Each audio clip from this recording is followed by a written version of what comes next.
Hello and welcome to my YouTube channel KCJM NGO. Happy New Year to all of you.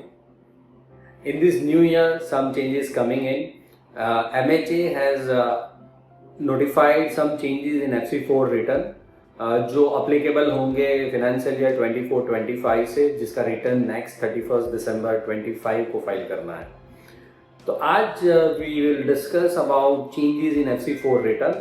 There are mainly 3 changes. 2 are not that important, just for the sake of information उसमें add किया गया है, but one is very important which is related to administrative expense. चलिए तो देखते हैं क्या ये चेंजेस हैं.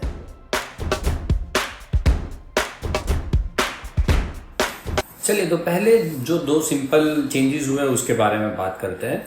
जो फर्स्ट चेंजेस जहां पर आपको देखने को मिल रहा है that is a TDS refund, income tax का जो रिफंड आता है उसके बारे में है.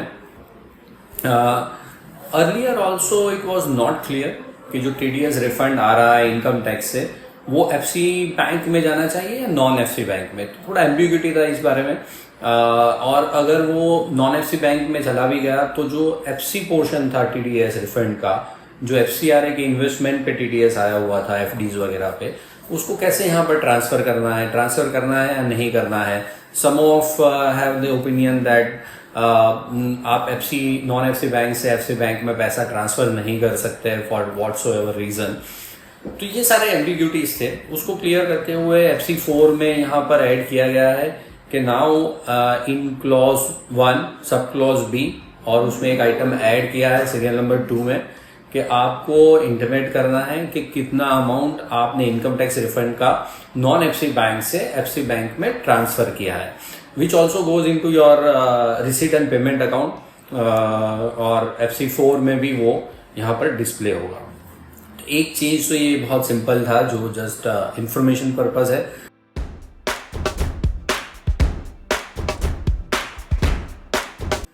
सेकंड जो सिंपल चेंज है वो है रिलेटेड टू CA सर्टिफिकेट. उसमें 2 चेंजेस किए गए हैं. एक FC4 रिटर्न में now you need to give the details of all the information of auditor, उनका नाम, एड्रेस, मेंबरशिप नंबर, यूरिन का सर्टिफिकेट, डेट, और अगर कोई वायोलेशन उन्होंने रिपोर्ट किया है तो उसका भी इंफॉर्मेशन FC4 रिटर्न में देना है. ऑडिटर जो CA सर्टिफिकेट एक इश्यू करते हैं इन जो FC4 के साथ अपलोड होता है, वहां पर specifically now chartered accountant has to certify that the organisation has not violated any provision of the foreign contribution regulation act, और अगर कोई वायोलेशन हुआ है तो auditor has to report that violation here in the second line in the certificate.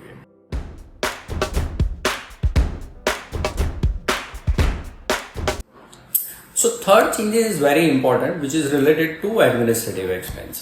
So rule 5 जो admin expense का rule 5 है FCRA ने notify किया हुआ है, according to that 20% of admin expense is allowed on the receipt basis. तो ये पहले भी rule 5 में receipt basis ही था, but in practically it is not possible or sometimes very complicated to calculate 20% on the receipt basis. So generally हम utilisation basis पे 20% गिन लेते थे कि पूरे साल में कितना एक्सपेंस हुआ, उसका 20% should be admin and 80% should be programme expenses. However as per rule it is 20% of receipt basis. तो उसको थोड़ा क्लैरिटी देते हुए MHA ने एक टेबल रिलीज किया, और ये नेक्स्ट FC4 में इस टेबल में हमको इन्फॉर्मेशन भी देना है. चलिए आज समझते कि ये टेबल क्या है, which is very important, little bit complicated also. तो एक बार थोड़ा इसको डिस्कस कर लेते हैं.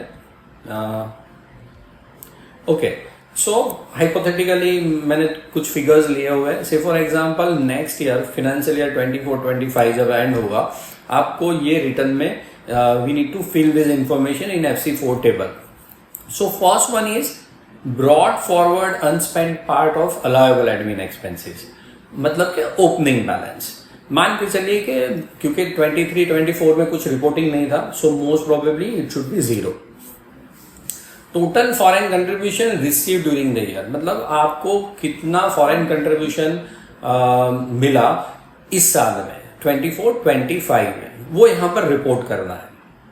जो मेनली मैच होगा आपका other information provided in the FC4, जहां पर donor wise foreign contribution receive डालना है या पर्पज वाइज रिसीव डालना है, उसके साथ ये मैच होना चाहिए. Point number C is allowable administrative expense of current financial year. मतलब जो ये 20% रिसीव हुआ था, से फॉर एग्जांपल 1 लाख रिसीव हुआ था, उसका 20%, इट मीन्स 20,000. सो ये 20,000 is 20% of total foreign contribution receive during the year. वो वहां पर 20% कैलकुलेट करके रिपोर्ट करना है. Third is total admin expense incurred during the current year. अभी ये 20,000 में से जो एडमिन एक्सपेंस है प्लस ओपनिंग बैलेंस, ये दोनों को मिला के उसमें से आपने कितना स्पेंड किया. मान लीजिए if you have spent 18,000 rupees, then straight way 2,000 is your balance which can be carried forward to next year. But ये इतना सिंपल नहीं है. So administrative expense of current year utilized out of A above. तो यहाँ पर अब आगे दो इंफॉर्मेशन मांगी गई है कि जो admin expense you have spend during the year, वो उसका ब्रेकअप क्या था, ओपनिंग बैलेंस से कितना था, और करंट ईयर का जो रिसिप्ट का 20% है उसमें से कितना स्पेंड किया. करेक्ट. सो दिस 2 फिगर्स जो अभी मैं हाईलाइट कर रहा हूं, ये ब्रेकअप है पॉइंट नंबर D का, कि D में आप रिपोर्ट कर रहे हैं total admin expenses during the year, जो एक्सपेंस हुआ है एक्चुअल, और उसका ब्रेकअप क्या है कि ओपनिंग से कितना हुआ और करंट ईयर से कितना हुआ. So E and F is like that. अब G में बैलेंस दिखाना है कि unspent part of C above available to carry forward. तो जैसे ये 20,000 जो आपका था, उसमें से आपने 18,000 स्पेंड किया मान के चलिए इस साल में, तो only 2,000 you can carry forward which is unspent amount. और फिर उसमें भी आपको ऑप्शन दिया है H कि अगर आपका ये जो G अनस्पेंड अमाउंट है उसमें से आप कितना आगे लेके जाना चाह रहे हो. So mostly if it is not lapses और not instructed by the funding agency, most of can be carried over to next year. तो जो बच गया अनस्पेंड, वो हम नेक्स्ट ईयर में लेके जाएंगे. Now let's see in the next year what happened. May be financial year 20 hypothetically. Now से फॉर एग्जांपल 2,000 आपका ये क्लोजिंग बैलेंस ओपनिंग हो गया. Next year you have received 2 lakh rupees FC, उसका 20% is 40,000. So allowable admin expenses 40,000 from current year and opening था 2,000. सो आप मान के चलिए कि हमारा अलाउएबल एडमिन एक्सपेंस है 42,000. उसमें से आपने ड्यूरिंग द ईयर कितना एक्सपेंडिचर इनकर्ड किया, मान के चलिए 35. So out of this 35,000 opening balance से कितना था और क्लोज करंट ईयर से कितना है. तो मैंने यहाँ पर डाल दिया 2,000, बिकॉज उससे ज्यादा तो हो ही नहीं सकता. हमारा ओपनिंग 2,000 था, 30,000 from the current year. So this 2 is the breakup of this 35,000. Correct. Now unspent part of C above available to carry forward. तो अभी जो 40,000 था उसमें से हमने 33 स्पेंड किया. सो 7,000 हमारा बैलेंस फिगर रहा which we need to carry forward. और उसमें भी हमको ऑप्शन मिलता है आउट ऑफ G above कितना हम नेक्स्ट ईयर लेके जाना चाह रहे हैं, 7,000. So little bit complicated, but ये थोड़ा क्लैरिटी से मैंने आपको बता दिया कि आगे कैसे होगा. Next in point number I, we need to provide reasons also कि ये जो आप एडमिन एक्सपेंस आगे लेके जाना चाह रहे हैं या रिपोर्ट कर रहे हैं FC4 में, वो किस पर्पस के लिए यूज होंगे. Now we can not simply put admin expense, correct, because need to provide details कि ये एडमिन मतलब सैलरी होगा या रेंट हो सकता है. So I think it should be like this. हम सिंपल एडमिन एक्सपेंस नहीं लिख सकते हैं. So if you have a clarity, मतलब आपका बजट बना हुआ है और आपको बजट के हिसाब से आप उसको एडवांस में या कैरी फॉरवर्ड कर रहे हैं, so you need to provide at least broad idea कि आप ये एडमिन एक्सपेंस नेक्स्ट ईयर कहाँ पर स्पेंड करेंगे. सो मैंने थोड़ा मैथ्स वर्कआउट किया हुआ है. Let's see.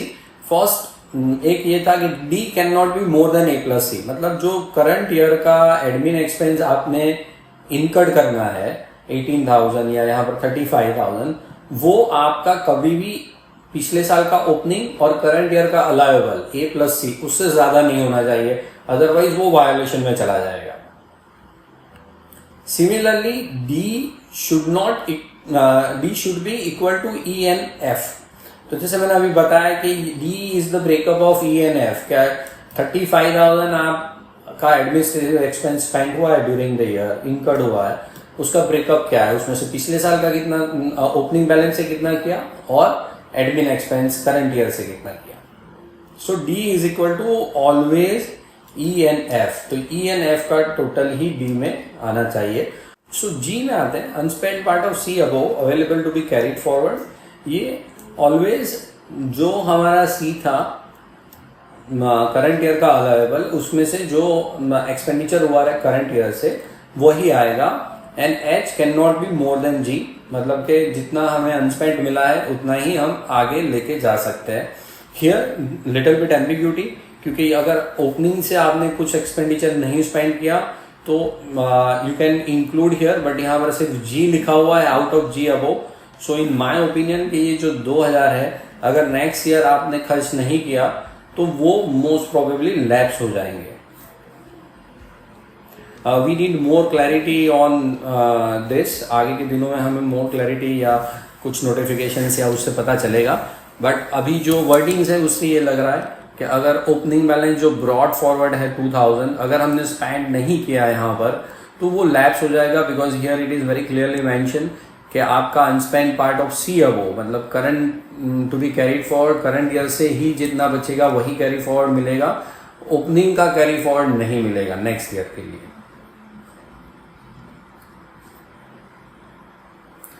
तो दोस्तों ये कुछ चेंजेस थे।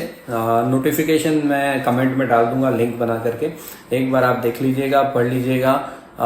In my opinion for financial year 24-25 एक बार आपको इसका वर्किंग कर लेना चाहिए, आपके एडमिनिस्ट्रेटिव एक्सपेंस का अभी तक कितना एक्सपेंस हुआ है, and accordingly you can plan for next 3 months मार्च तक का। Otherwise it will be difficult for you to fill FC4 return next year, तो दिक्कत आ सकती है उसमें। Thank you so much for watching this video. Kindly share this video in your networks to other organizations and like and subscribe my channel. Thank you so much.